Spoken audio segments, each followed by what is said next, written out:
삶을 변화시키는 생명의 원리 22. 선에는 생명이 없습니다. 첫 번째, 생명은 오직 주님께 있습니다. 생명은 오직 주님을 상징적으로 보여주는 생명나무에게 있습니다. 하나님은 오직 생명나무를 통해서, 생명나무를 먹는 것을 통해서, 예수를 알고 예수를 사모하는 것을 통해서만 우리가 생명을 얻도록 우리를 창조하셨습니다. 생명나무를 통하지 않고는 인간은 어떤 방법을 통해서든 생명을 얻을 수 없습니다. 생명의 열매를 얻을 수 없습니다. 선악과에는 생명이 없습니다. 선악과는 지식의 나무, 지혜의 나무로 알려져 있지만 더 중요한 특성은 그것이 생명이 없는 사망의 나무라는 것입니다. 그것은 죽음의 나무입니다. 선악과에 접할수록, 선악과의 열매를 따먹을수록 사람에게는 사망이 역사하게 됩니다. 사망의 열매가 나타나게 됩니다. 죄와 악과 두려움과 더러움과 온갖 증상들이 일어나게 됩니다. 선악과는 생명이 아니고 인격이 아니며 지식에 속한 것입니다. 그것은 하나의 기능입니다. 독립할 수 있도록 지식이라는 기능을 공급하는 것입니다. 지식은 인격이 아니고 기능입니다. 그것은 생명이 아닙니다. 그것은 기계적인 것입니다. 어떤 사람이 지식이 많다고 해서 인격이 훌륭한 것은 아닙니다. 그것은 다른 차원입니다. 컴퓨터는 기능이 뛰어나고 많은 것을 편리하게 해주지만 그것은 기계일 뿐이며 생명이 없습니다. 요즘 젊은이들은 핸드폰을 가지고 노는 것을 즐기며 핸드폰을 항상 손에 붙잡고 살며 핸드폰의 다양한 기능을 즐기지만 핸드폰 역시 기계이며 기능일 뿐입니다. 그것은 생명이 없습니다. 핸드폰에서 사이버 애완용 동물을 키우면서 정을 주는 사람들도 있지만 그것도 마찬가지로 기계일 뿐이며 생명이 없는 것입니다. 선악과도 이와 마찬가지로 기계적인 것이며 기능적인 것이며 생명이 없는 것입니다. 생명이 없을 뿐 아니라 사망의 역사가 있습니다. 선악과에는 선과 악이 있으며 선과 악을 분별하는 지혜가 있습니다. 오늘날 악을 보고 잘한다고 하는 사람은 없습니다. 누구나 그것을 알 수 있습니다. 누구나 죄를 짓지만 선한 일을 하는 사람을 좋아하고 칭찬합니다. 누구나 선악을 분별하기 때문입니다. 그런데 선악과에서 아주 중요한 측면이 있습니다. 선악과에서 악이 생명이 없는 것은 다들 당연하게 알고 있습니다. 그러나 중요한 것은 선에도 생명이 없다는 것입니다. 선악과는 선이든 악이든 사망에 속한 것입니다. 화를 내고 욕을 하고 싸움을 하면서 자기 스스로 나는 참 선한 사람이다 라고 생각하는 사람은 없습니다. 속으로는 아이고 참아야 하는데 내 성질은 왜 이렇지 하고 생각합니다. 도둑질하고 거짓말하고 남에게 함부로 대하는 사람을 보면서 저 사람은 좋은 사람이야 하는 사람은 없습니다. 겉으로는 그렇게 할 수 없을지 모르지만 속으로는 다 욕을 합니다. 그것은 인간에게 선과 악에 대한 분별의 개념이 있기 때문입니다. 그렇기 때문에 악이 나쁘다는 것은 누구나 다 알고 있습니다. 악이 생명이 아니라는 것은 누구나 다 알고 있습니다. 그러나 사람들이 정말 모르고 있는 것이 있는데 그것은 선이 생명이 아니라는 사실입니다. 여기에 대해서 정말 많은 사람들이 무지합니다. 그 때문에 생명을 얻지 못하고 있는 것입니다. 인간은 선에 대한 갈망이 있습니다. 생명에 대한 갈망이 아니고 선에 대한 갈망이 있습니다. 그것이 타락의 후유증이며 선악과를 먹은 후유증입니다. 생명에 대한 갈망을 가지고 있는 사람은 복된 사람입니다. 그러나 대부분의 사람은 생명에 대한 갈망이 아닌 선에 대한 좋은 인식과 갈망을 가지고 있습니다.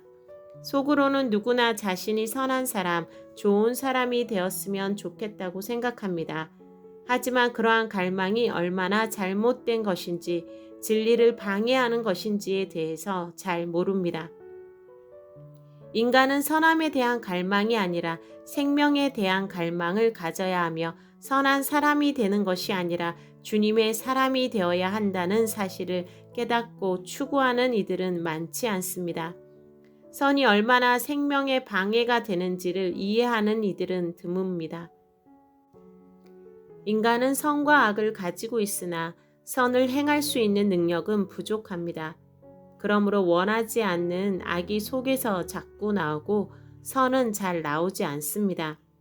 그런데 이에 대해서 선과 악을 분별할 수 있는 지식이 있으므로 인간은 고통을 느끼게 됩니다. 선을 행하는 능력은 없으나 무엇이 선인지 무엇이 악인지 분별할 수 있는 능력은 있으므로 그것이 괴로운 것입니다. 어떤 이들은 신앙에 대해서 다른 이들의 잘못된 삶에 대해서 비판하며 자신들이 대단한 분별력을 가지고 있는 것처럼 여기기도 합니다.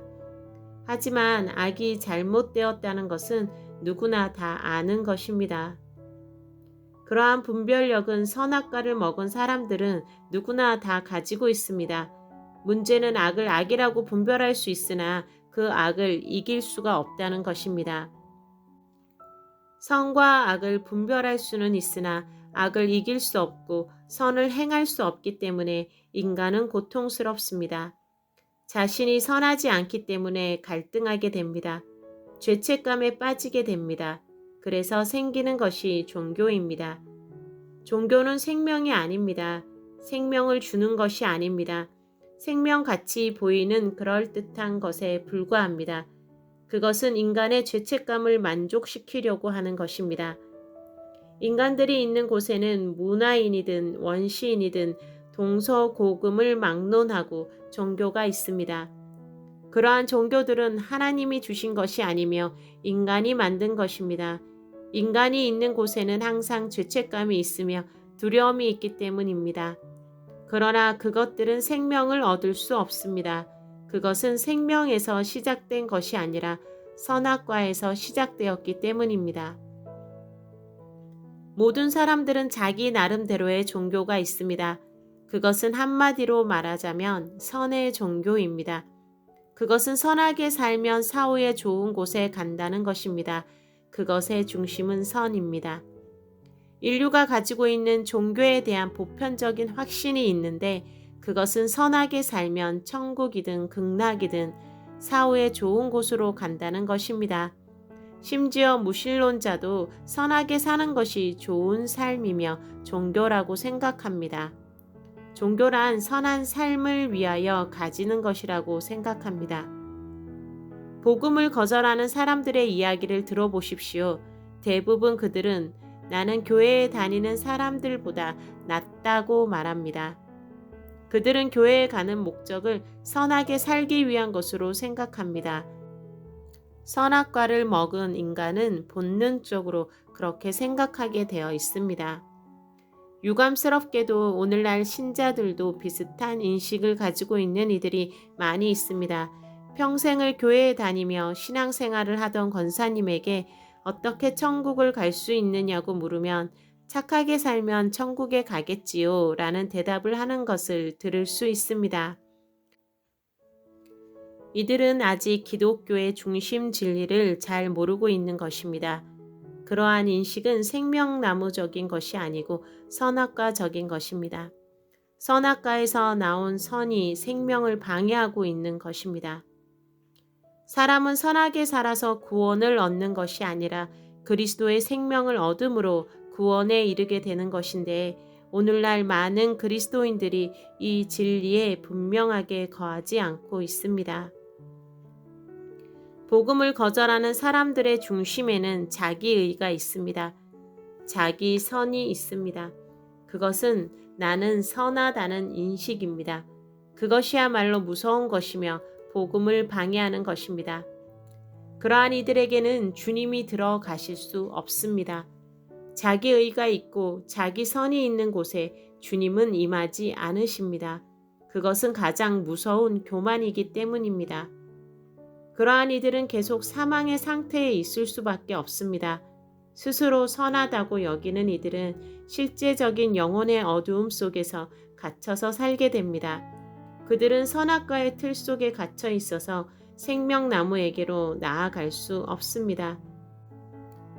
모든 사람들은 선하게 사는 것이 좋다는 것을 압니다.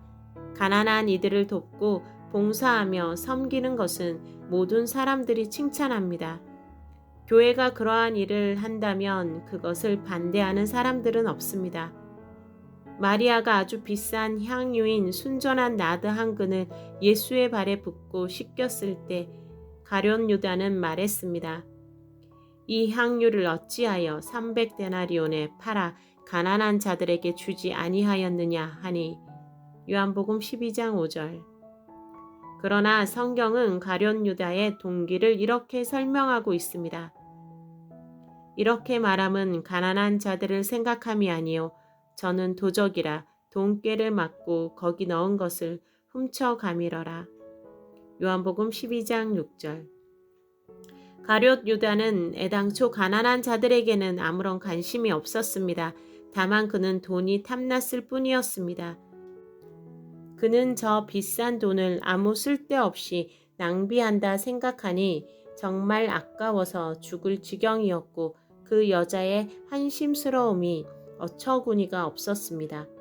그런데 가난한 자들에 대해서 아무 관심이 없는 그가 왜 그렇게 가난한 자를 생각하는 척하고 말을 했을까요? 그것은 누가 들어도 그러한 논리는 아주 그럴듯하고 설득력이 있기 때문입니다. 누가 봐도 마리아의 행위는 납득이 가지 않는 것이었습니다. 비싼 돈을 들여서 발을 씻는다고 해서 발이 아름답게 되는 것도 아닙니다. 그러나 그 기름을 팔아서 돈을 마련하여 가난한 자들을 도와준다면 그것은 누가 보기에도 좋은 일로 여겨질 것입니다.